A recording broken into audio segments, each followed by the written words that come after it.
this segment. I am your host, Rabbi Adam Bellows. And as I mentioned, Dylan and Craig, you both have worked very hard to get to this point, and you've each beat two opponents in Jewish trivia to get to this final session. Now, those of you who may be watching this may be like, why is it light everywhere? We are doing a little pre-recording. It is a little pre-recorded, and that's okay, because you know what? The anxiety is real, and that's what matters. We're all actually anxious about how this is going to go.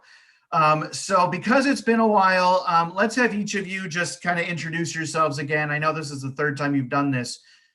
Just go ahead and tell us, once again, either what you do or where you go to school, if you go to school, or where you work or what you do, and give us like your favorite highlight memory of one of your two past episodes that you've had on Jewie or Fiction. So Craig, why don't you start us off?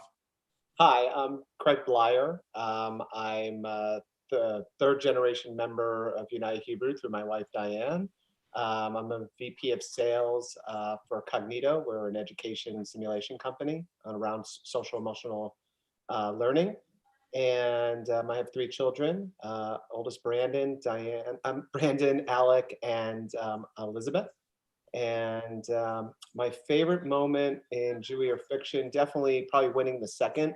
I think it was around knowing the answer to the first settlement question, because I thought that was really tough. It's kind of a tough question, but I definitely felt good at my Jewish history. I knew that answer. Nice. Very nice. Well, welcome to the finals, and I'm excited to have you here. And Dylan, tell us about yourself. I'm Dylan Pines. I'm in 11th grade at Marquette High School, and my favorite memory is during the last episode, there was a question that we had to re-record because all of the answers were correct. Right. So during your episode, I realized that every answer was actually correct, and I believe one of our contestants had to stop. I stopped him and I said, we have to go back. I have to start over. And because I realized that all three could be interpreted as Jewy. So that brings us then to me just re-explaining our rules for this game. So each of our competitors here in our finals, just as they've done the past two times, will be given 3 items that have to do with Judaism. And the items may include history, culture, sacred texts, Jewish law, and more. 2 of the items presented will be real or Jewy. 1 of the items presented will be fake or fiction. We've already had somebody picked randomly to go first in the first round, and that's, I believe, Craig. Will be going first in the first round. So Dylan, you're going to go you're going to go first in the second round. Each of you, after I pull up the items and I read them all the way through, each of you will have up to 3 minutes to decide which one you think is the fiction out of the 3. And whenever you are done, we'll go to the other competitor.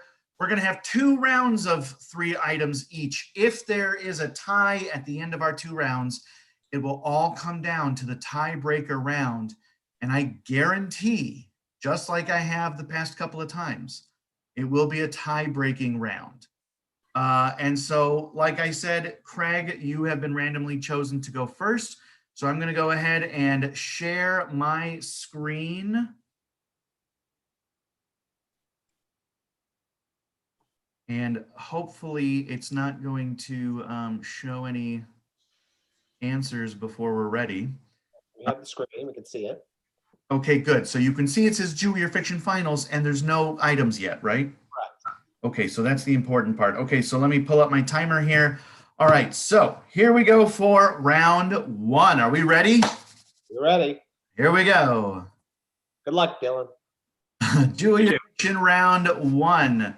According to Jewish law, by the way, this round 1 is based on my rabbinical thesis that I'll maybe mention. It's about Jews in space. So if anyone's interested, you can send me a message and I'll tell you more about it. According to Jewish law, if someone is lost, they're not allowed to ask for directions on Shabbat. Item number 2, according to Jewish law, if someone loses track of days, they must create, is what it's supposed to say. They must create their own personal Shabbat. And item number 3, according to Jewish law, if someone is in a place without a day-night cycle, they must start Shabbat according to the nearest place with a proper day-night cycle. Okay, Craig, those are your 3 items. You have 3 minutes and your time starts now. Okay, well, definitely something I have not read any literature around this topic. So let's see the first one. According to current Jewish law, if someone is lost, they are not allowed to ask for directions on Shabbat. I think that that could be the fault, because there's no limitation on Shabbat. You're supposed to rest, but never heard where you wouldn't, you shouldn't be traveling, but you could be walking. So that could be potentially false. Second one, that could be right. I think, maybe there was flexibility around making sure that at least one day was one day of rest. I don't know if there was a particular, had to be Friday. So I would probably say that's true. And then according to Jewish law, if someone is in place without a day-night cycle, they must start Shabbat according to the newest place with a proper day-night cycle. See, I don't know where they would not be in a day-night cycle, but it seems kind of obvious that that would be kind of fiction. So I'm gonna say 1 is the fiction. Okay, so you just said 3 looked obvious to be fiction, but you're going with 1. Well, I think 1 and 3 seem obvious. 2, I think, actually seems real. And I think 3 could be like, for astronauts, for example. But, maybe that's a situation that they were thinking of if a Jew was put in space. So I actually think 1 is definitely the fiction. 1 is the fiction. So you're locking it in, your guess? I am locking and loading, yes. Okay, you're locking in item number 1 whoosh, as the fiction. Okay. All right, that brings it to Dylan. Dylan, you have 3 minutes to decide which one you think is the fiction, and go. Okay, so starting with number 1, according to current Jewish law, if someone is lost, they are not allowed to ask directions on Shabbat. I don't think that would violate Shabbat, because it's not like you're allowed to talk and you're allowed to walk. You're not allowed to carry, but I don't think that would have anything to do with it. And as long as they're not like paying for the directions, I don't think that would be violating Shabbat. The second one, according to current Jewish law, if someone loses track of days, they should create their own personal Shabbat. That one seems true, because it seems like the act of celebrating Shabbat is more important than the literal day if you don't have the day. And then the third one, according to current Jewish law, if someone is in a place without a day-night cycle, they must start Shabbat according to the nearest place with a proper day-night cycle. I'm conflicted with this one, because I think I remember, I don't know if this is relevant or not, but I think I remember a quote from like an Israeli astronaut saying that Shabbat happened more often when he was up in the International Space Station or something like that. So I don't know if that's relevant or not, and I'm conflicted on number 3. But the other 2, I think, are probably correct. So I'm going to go with 3 as the fiction. Okay, you're going number 3 as our fiction? Yes. Okay, you're certain that's your final answer? Yep. Okay. Whoosh. I am stamping it as your final answer. All right, so let's take a look at these then. So all 3 of these, by the way, I mentioned have to do with my rabbinical thesis, which was especially about how Jews, the first Jews who are settling off planet, how they're supposed to manage the calendar, and especially how, according to Jewish law, they're supposed to mark time, especially how to start marking Shabbat. So you both agree with number 2. So why don't we start with number 2? Well, no, you know what? Let's start at number 1. We'll go to number 2. Let's go to number 2. You both agree there. Let's do that. Okay, so according to Jewish law, if someone loses track of days, they are supposed to create their own personal Shabbat, and I left out some words there. All right, you both think this one is Jewie. Okay, so if this one is fiction, then you're both wrong, and then you're both tied. And this one is Jewie. So good job. This is true. And this is a really interesting thing here that says that it's according to Jewish law that says if you get lost, like you're traveling and you get lost and you lose track of days, you have to start counting 24-hour periods, and the sixth 24-hour period is your Shabbat, personal Shabbat. You have to do what you're supposed to do on Shabbat, such as resting or saying blessings, stuff like that. But you also don't know when the actual true Shabbat is. So you have to remain in this like state of pseudo Shabbat at all times. The only things you can do is you can start traveling to get back to civilization or anything you need to do to stay alive. So you stay in this like pseudo Shabbat kind of thing. It's this very interesting. And you're in limbo. Yeah. Well, my question was, would that apply to people settling on another planet? Do they have to remain in the pseudo Shabbat? And I don't think there's an answer. All right. So you're both right on that. That one was Jewie. Okay. Let's go up to item number 1. According to Jewish law, if someone is lost, they're not allowed to ask directions on Shabbat. Craig, you think this one is the fiction, right? Yeah, because I don't think there's a restriction on whether you can ask someone a question on Shabbat. So that's why I thought that's why it's fiction according to the way you worded it. Yes. Yes. Okay. And then Dylan, you think this one is Jewie. Okay, so this one, number 1, is the fiction. Oh. Number 1 is the fiction. So good one, Craig. You got that. Yes, according to Jewish law, if someone is lost, they're not allowed to ask for directions on Shabbat. I just made that up. That's not a thing. Both of you were right that like you wouldn't be traveling on Shabbat. You know, if you're strict according to Jewish law, you wouldn't be traveling on Shabbat. But of course, if you're lost, you know, Judaism says you would say that you can ask for directions because it could be detrimental to your health and life. So all that means is that number 3 is indeed Jewie. So Dylan, I'm sorry you did not get that correct. So what are 2 spots on Earth that do not have a proper day-night cycle? The polar regions. The what? The polar regions. Oh, the polar Either regions. Very far north or very far south. If you go very far south, you don't have proper day-night cycles. Sometimes you have like 6 months of light followed by 6 months of darkness or something like that. And so according to Jewish law, the rabbis really like the rabbis that have commented on this have really just said, if that's the case, then really you can't settle there.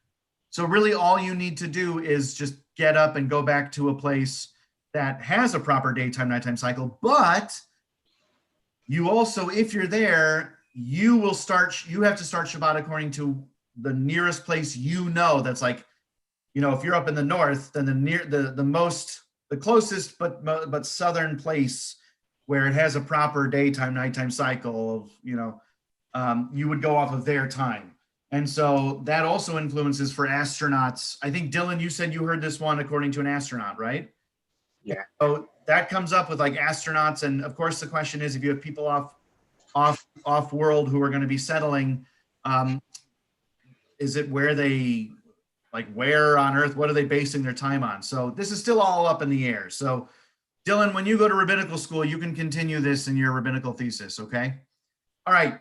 So at the end of round 1, we have Craig has 1 point. Dylan, you don't have a point, so you got to make it up in this next round so that it's tied so we can go to our tiebreaker. All right. Are we ready for round 2? Okay, so Dylan, you're going to go first after I read the items in round 2. Here we go. Round 2, these are all 3 of these are items about ancient rabbis that are in rabbinic literature that are very interesting. So item number 1, an ancient rabbi called Choni the circle maker would draw a circle around himself and wouldn't leave it until it rained. Item number 2, an ancient rabbi called Eliezer had supervillain powers, such as setting fires with his eyes and causing giant ocean waves.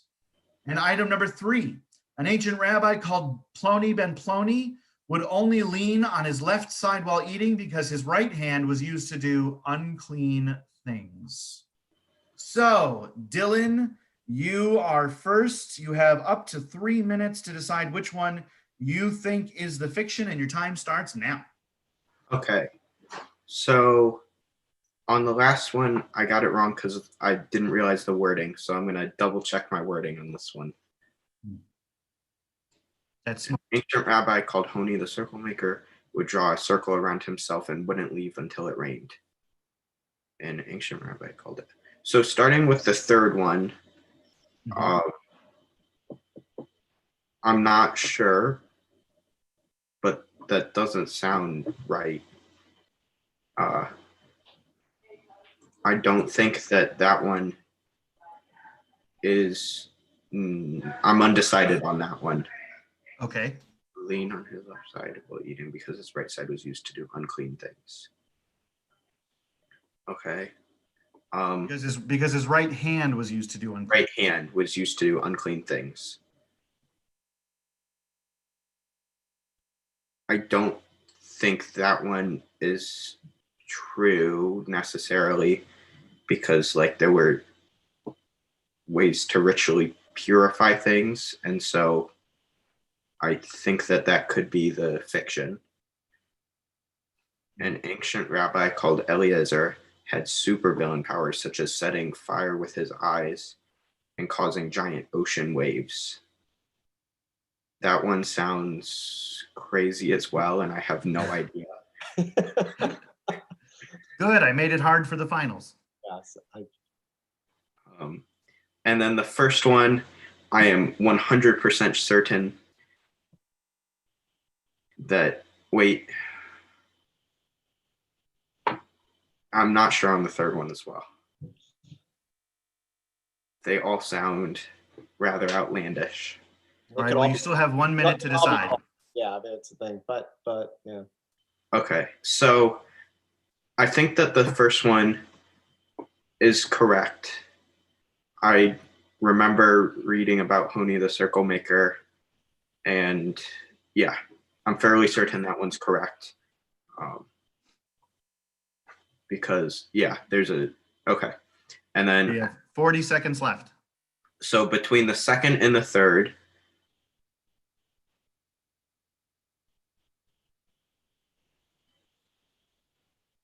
the second one sounds, they both sound like something that could be true, but also not. Seconds. I'm going to go with number 2 is the fiction. Number 2 is the fiction. You sure? No, but I'm going to go with it. Okay. All right. You are locked in whoosh, for item number 2. This is the first time that I think it's taken up to almost 3 minutes for someone to decide. So that makes me feel good, Dylan. Whatever happens, the point is you made me feel good because that means I did well at making these difficult. All right. So Craig, it is so you, Dylan, you picked item number 2, correct, as fiction? Yeah. Okay, so Craig, it is your turn. You have up to 3 minutes and your time starts now. Yeah, I'm going to make sure I understand the words and they mean what they say. An ancient rabbi called Honi the circle maker would draw a circle around himself and wouldn't leave until it rained. I do think I've heard of this before, and it kind of makes sense. You know, you hear people who are very firm in the Bible that they'll do something before, you know, the consequences occur. So I'm going to say that's got to be true. One is true. 2 just seems so outlandish, and I have never heard of an evil rabbi that could do giant ocean waves. And by the time you got into the Tanakh later, I mean, so you got into like the Talmud, you know, there weren't really ocean waves at that time. So I got a feeling that may be the fiction. And then 3, it seems like that would be true because, you know, there are all these rules around eating. So I think I'm gonna settle on 2 as the fiction as well. Okay, you're going to settle on 2 as the fiction? Yeah. Okay, you still have 2 minutes to decide, but you're going to go with... No, I mean, it just seems so outlandish, but you know, I mean, every time you put something outlandish, it actually sometimes has not been the fiction, but this Oh, you're time, trying to figure out my methods. Okay. yeah, this time I kind of think this has got to be the fiction. Okay, so So you're we'll see if my reasoning is right. Yeah, okay, so you're locking in at 2? I'm locking in at 2. Yeah. Okay, whoosh, you're locking in at 2. All right. Well, I think this means for us that either way, there's not going to be, no, there could still be a tie. We still could be a tie. Okay. So Dylan, if you, oh, no, there can't be a tie. No, there's no tie. All right, but let's see what happens. Okay. So item number 1, an ancient rabbi called, we'll just start there. An ancient rabbi called Choni the circle maker would draw a circle around himself and wouldn't leave it until it rained. You both think that that one is Jewie, and that one is Jewie. So you've probably heard of Choni the circle maker.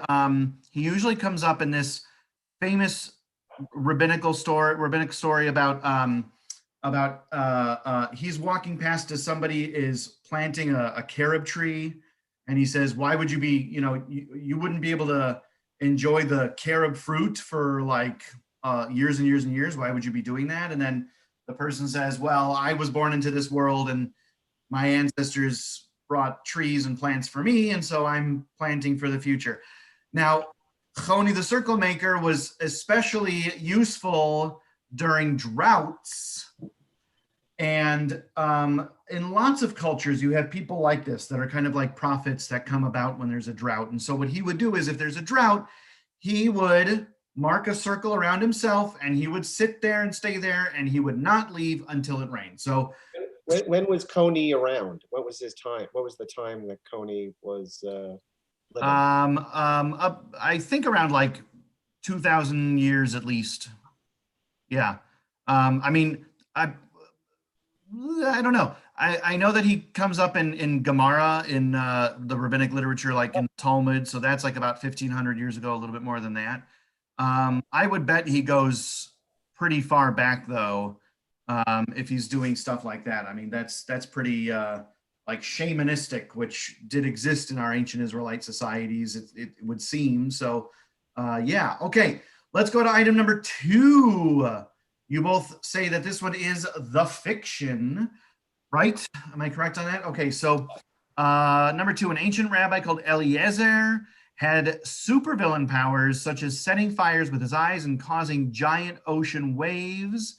You both think this one is the fiction, and this one is Jewie. Wow.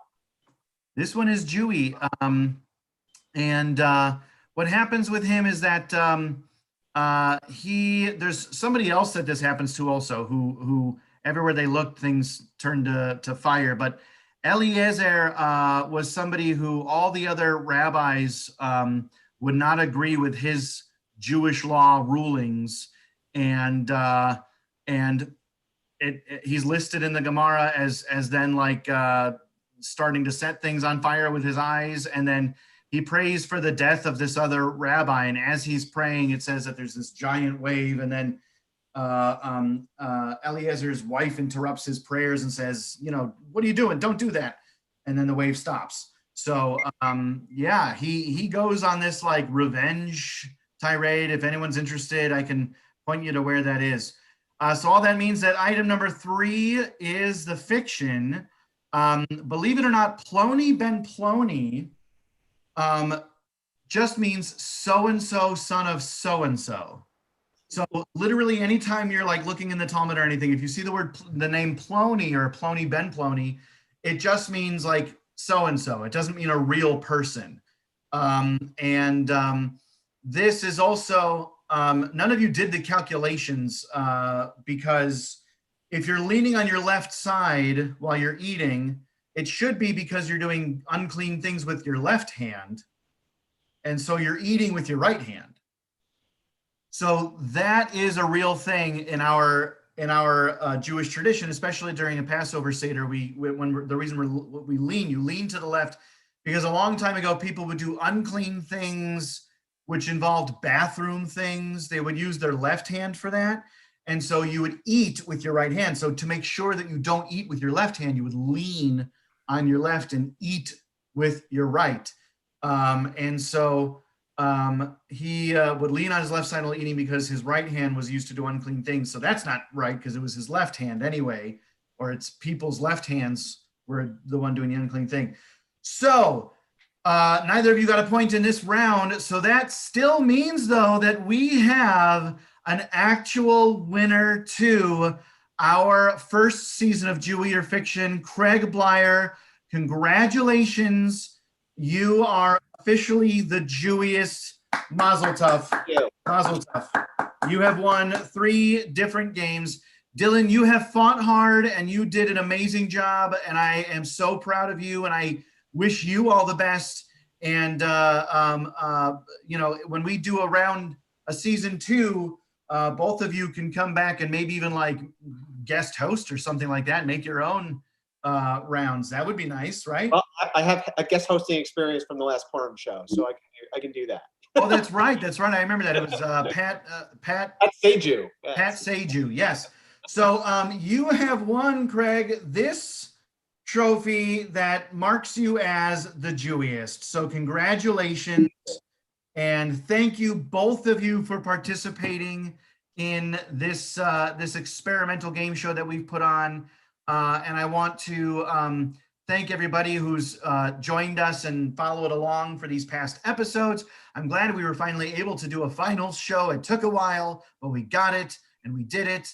And I wish everybody the best and a happy 2021. So Dylan and Craig, stick around with me after we go off the air. But thank you, everybody. And a mazel tov again to Craig. You are the Jewiest. Thank you so much. And I wish everybody a good night. Good night, everybody.